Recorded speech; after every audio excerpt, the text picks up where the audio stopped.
അങ്ങനെ നമ്മൾ മൂന്നാർ അടുക്കാറായിട്ടുണ്ട്. മൂന്നാർ അടുക്കാറായി വരുന്ന അനുസരിച്ച് തണുപ്പും കൂടിക്കൂടി വരുന്നുണ്ട്. മാർച്ച് മാസം ആയതുകൊണ്ട് സീസണിലുള്ള പോലെ തണുപ്പൊന്നും ഇല്ലായിരുന്നു. കുറേ ദൂരം ചില്ല് മാറ്റി വീഡിയോ എടുത്തു. അതിനുശേഷം തണുത്ത കാറ്റ് വീശാൻ തുടങ്ങിയപ്പോഴേക്കും ചില്ലെല്ലാം പതിയെ അടച്ചു. പിന്നെ ചില്ലിനകത്തൂടിയായി വീഡിയോ എടുത്തത്. അല്ലാതെ പറ്റത്തില്ല കേട്ടോ. ശരിക്കും നമ്മൾ ഈ തണുപ്പെല്ലാം അടിച്ചിട്ട് യാത്ര ചെയ്യുമ്പോഴത്തേക്കും നമുക്ക് ശരിക്കും അങ്ങ് വിറയ്ക്കാൻ തുടങ്ങും. കാര്യമായ തണുപ്പൊന്നും ഇല്ലായിരുന്നു. നമ്മുടെ ഇവിടെ ഉള്ളതിനേക്കാൾ കൂടുതലായി കുറച്ചും കൂടെ തണുപ്പുണ്ട്, അത്രയേ ഉള്ളൂ. എന്നാലും അതൊരു ഭയങ്കര തണുപ്പ് തന്നെയായിരുന്നു.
മലനിരകളും ഉയർന്ന കാടുകളും തേയിലത്തോട്ടങ്ങളും ഒക്കെ കണ്ടു തുടങ്ങി കേട്ടോ.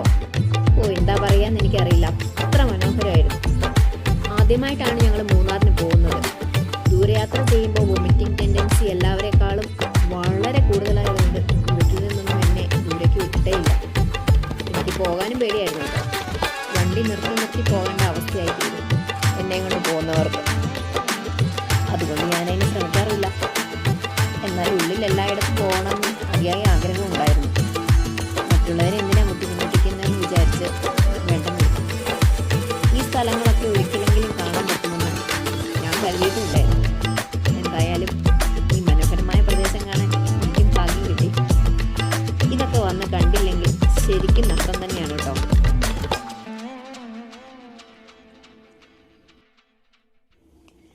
ഇത് ഞങ്ങൾ വട്ടവടയിലെത്തിയപ്പോൾ കണ്ട ഒരു മനോഹരമായ കാഴ്ചയാണ്. ഒരു വീഡിയോ എടുക്കാൻ നോക്കിയിട്ട് മീനുക്കുട്ടി അണങ്ങി നിൽക്കുന്നേ ഉണ്ടായിരുന്നില്ല.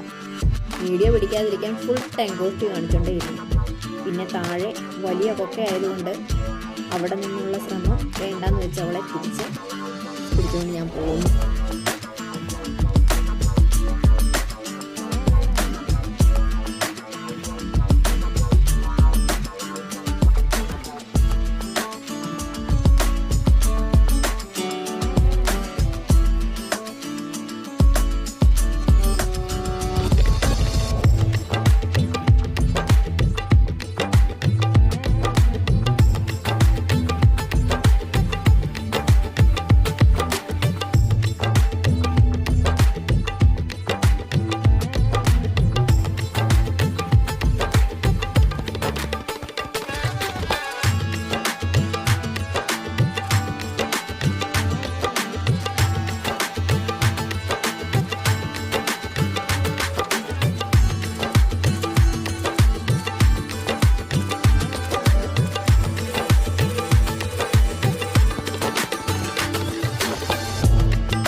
പിന്നെ ഞങ്ങൾ വന്നത് കുണ്ടള ഡാമിലേക്കായിരുന്നു.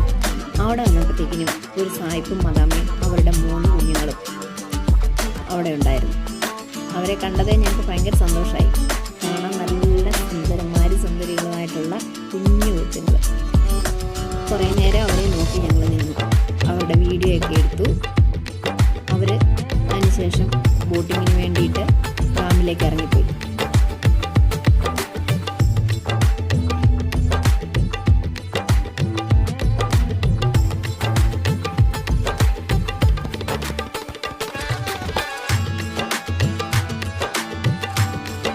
കുണ്ടള ഡാമിൻ്റെ അവിടെയായി ഒരു പാർക്ക് പോലെയൊക്കെ ഉണ്ട്.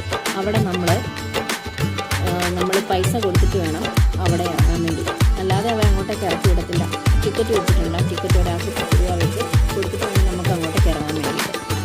അല്ലെങ്കിൽ ആ വഴിയിൽ നിന്ന് നോക്കാൻ മാത്രമേ പറ്റത്തുള്ളൂ. അവിടെ നിന്നാൽ ഒന്നും കാണത്തില്ല. അവിടെ ഫെൻസിങ് ഉള്ളതുകൊണ്ട് നമുക്ക് താഴേക്കൊന്നും നോക്കിയാൽ കാണാനും പറ്റത്തില്ല. അതുകൊണ്ട് ഞങ്ങൾ 10 രൂപ വീതം കൊടുത്ത് അങ്ങോട്ടേക്ക് ഇറങ്ങി. പിന്നെ പെഡൽ ബോട്ടിൽ പോകാൻ ആഗ്രഹം ഉണ്ടായിരുന്നവരൊക്കെ പോയി. ഞങ്ങൾ പോയില്ല കേട്ടോ. വെള്ളം കണ്ടപ്പോൾ തന്നെ പേടിയായി. പിന്നെ നല്ല തണുപ്പും ഉണ്ടായിരുന്നു, കാറ്റും ഉണ്ടായിരുന്നു, തണുപ്പും ഉണ്ടായിരുന്നു. അതുകൊണ്ട് പേടിച്ചിട്ട് ഞങ്ങൾ ഇറങ്ങിയില്ല. പിന്നെ ഞങ്ങളുടെ കൂടെ വന്നവർ കുറച്ച് പേരൊക്കെ ബോട്ടിൽ കയറി. സായിപ്പും മദാമ്മയും പിള്ളേരും എല്ലാം ബോട്ടിൽ കയറിപ്പോയി. പിന്നെയാണെങ്കിൽ മീനുക്കുട്ടിയുടെ വീഡിയോ എടുക്കാതിരിക്കാൻ വേണ്ടിയിട്ട് മീനുക്കുട്ടി അതിൽ ഓരോ ഗോഷ്ടിയും കാണിച്ച് നോക്കുമായിരുന്നു. അങ്ങനെയൊക്കെ കാണിക്കുമ്പോൾ പിന്നെ വീഡിയോ എടുക്കത്തില്ലല്ലോ എന്ന് കരുതിയിട്ട്. എന്നാൽ ഞാനവളുടെ കുറച്ച് വീഡിയോസൊക്കെ എടുത്തു.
പിന്നെ മീനുനും മാളൂനും ഒരു പ്രത്യേകതയുണ്ട് കേട്ടോ.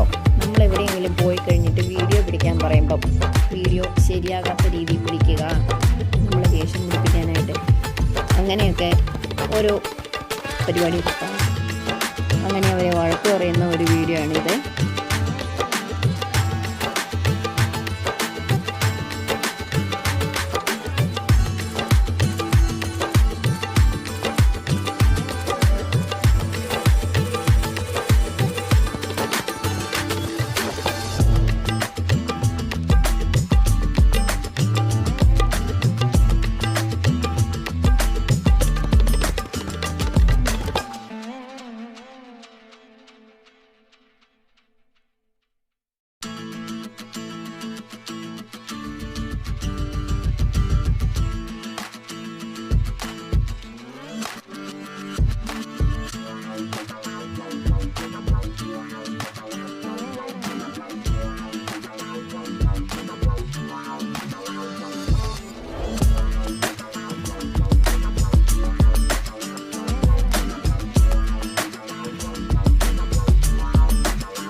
കുണ്ടള ഡാമിൻ്റെ അങ്ങോട്ട് പോകുന്ന വഴിയുടെ രണ്ട് സൈഡിലും നിറച്ച് കുരങ്ങന്മാരായിരുന്നു കേട്ടോ.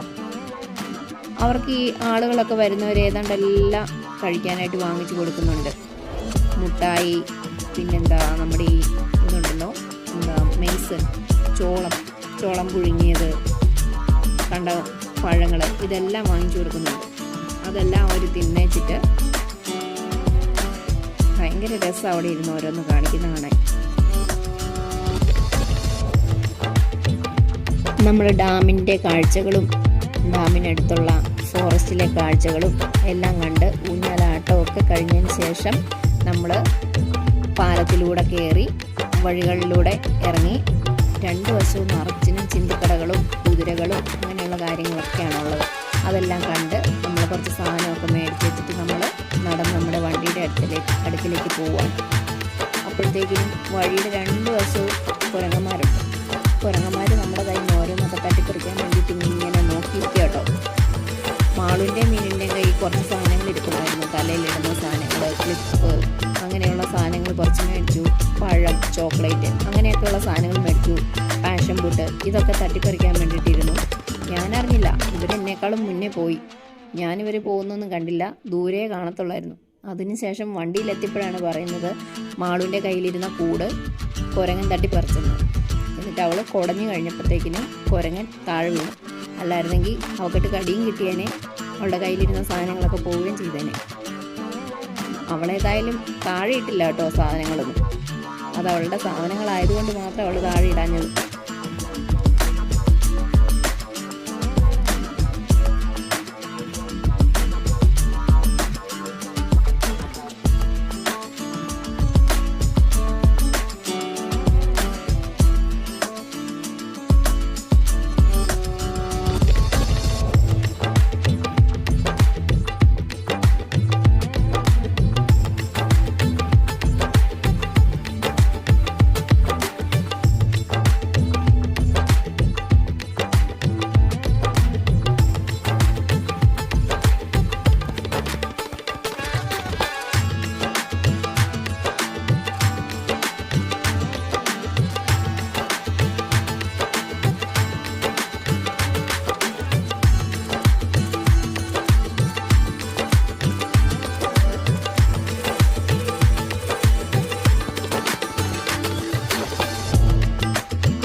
നമ്മൾ കാണുന്നത് മാട്ടുപ്പെട്ടി ഡാമിലെ വെള്ളം തുറന്നു വിട്ടിരിക്കുന്ന കാഴ്ച കേട്ടോ. നല്ല രസം അത് കാണാൻ. എന്തൊരു ഫോഴ്സിലാണ് അത് വന്ന് വീഴുന്നതെന്നറിയോ. ചെറുതായിട്ട് മാത്രമേ ഷട്ടർ തുറന്നു വെച്ചിട്ടുള്ളൂ, എങ്കിലും അതിൻ്റെ ഒരു ഫോഴ്സ് പറയാൻ പറ്റത്തില്ല എനിക്ക് ആ ഫോഴ്സിനെ പറ്റി. അത്രയ്ക്കും രസമാണ് കാണാനും. ഭയങ്കര സൗണ്ടോടെയാണ് ഈ വെള്ളം വന്ന് വീണുകൊണ്ടിരിക്കുന്നത്. എന്നാലും ഞങ്ങളവിടെ നിന്ന് പറയും മുല്ലപ്പെരിയാർ ഡാം എങ്ങാനും പൊട്ടി വന്നാൽ എന്തായിരിക്കും അവസ്ഥയെന്ന്. ചെറുതായിട്ടൊന്ന് ഈ ഡാം തുറന്നപ്പോൾ തന്നെ ഇത്രയും ഫോഴ്സിലാണ് ഈ വെള്ളം ഇങ്ങോട്ടേക്ക് കുതിച്ചു പോകാനിരിക്കുന്നത്. നല്ല സോപ്പ് കലക്കി വിട്ടേക്കുന്ന പോലെ വെള്ളം വന്നുകൊണ്ടിരുന്നു കേട്ടോ.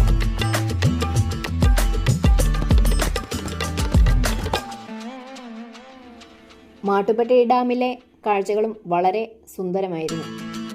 അവിടെയും ബോട്ടിങ്ങും പെഡൽ ബോട്ട് യാത്രയൊക്കെ ഉണ്ടായിരുന്നു. കുറേ ആൾക്കാർ അവിടെ ഉണ്ടായിരുന്നു. പക്ഷേ കുണ്ടള ഡാമിനെ അപേക്ഷിച്ച് നോക്കുമ്പോൾ മാട്ടുപ്പെട്ടി ഡാമിന് വളരെ വലിപ്പം കുറവാണ്. പിന്നെ ഫോറസ്റ്റ്, പൈൻ ഫോറസ്റ്റ്, മറ്റേ യൂക്കാലി ഫോറസ്റ്റ്, അതൊന്നും മാട്ടുപ്പെട്ടി ഡാമിൻ്റെ അവിടെ കണ്ടില്ല. കുറച്ചും കൂടെ മാറിക്കഴിഞ്ഞാൽ അവിടെ ഉണ്ടോ എന്ന് അറിയത്തില്ല കേട്ടോ. ഞങ്ങളവിടെ നിന്നത് ആ റോഡിൻ്റെ പക്കത്തും സൈഡിലും ഡാമിൻ്റെ ഇപ്പുറത്തെ സൈഡിലായിട്ടൊക്കെയാണ് നിന്നത്. അവിടെയൊന്നും അങ്ങനെ ഫോറസ്റ്റ് ആയിട്ടൊന്നും കണ്ടില്ല. എന്നാൽ വഴിക്കച്ചവടക്കാരൊക്കെ ഇഷ്ടം പോലെ ഉണ്ടായിരുന്നു.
മാട്ടുപ്പെട്ടി ഡാം കഴിഞ്ഞ് ഞങ്ങൾ നേരെ പോകുന്നത് ഫോട്ടോ എടുക്കാൻ വേണ്ടിയിട്ട് തേയിലത്തോട്ടത്തിലേക്കാണ്.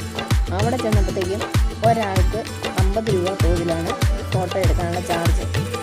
50 രൂപ കൊടുത്തു കഴിഞ്ഞാൽ നമ്മളെ തേയിലത്തോട്ടത്തിലേക്ക് അവർ കയറ്റി വിടും. അതിനുശേഷം നമുക്ക് ഫോട്ടോ എടുക്കാം. അങ്ങനെ ഞങ്ങൾ കുറച്ച് ഫോട്ടോയൊക്കെ എടുത്തു. വെയിലൊന്നും ഇല്ലായിരുന്നു, നന്നായിട്ട് ഇരുട്ടാകാൻ തുടങ്ങി, സന്ധ്യ ആകാൻ തുടങ്ങിയായിരുന്നു. നല്ല ഫോട്ടോസൊക്കെ എടുത്ത് അവിടുന്ന് ഞങ്ങളിങ്ങ് പോകുന്നു. പിന്നെ എന്തുകൊണ്ടും നല്ല രസമുള്ള യാത്രയായിരുന്നു കേട്ടോ.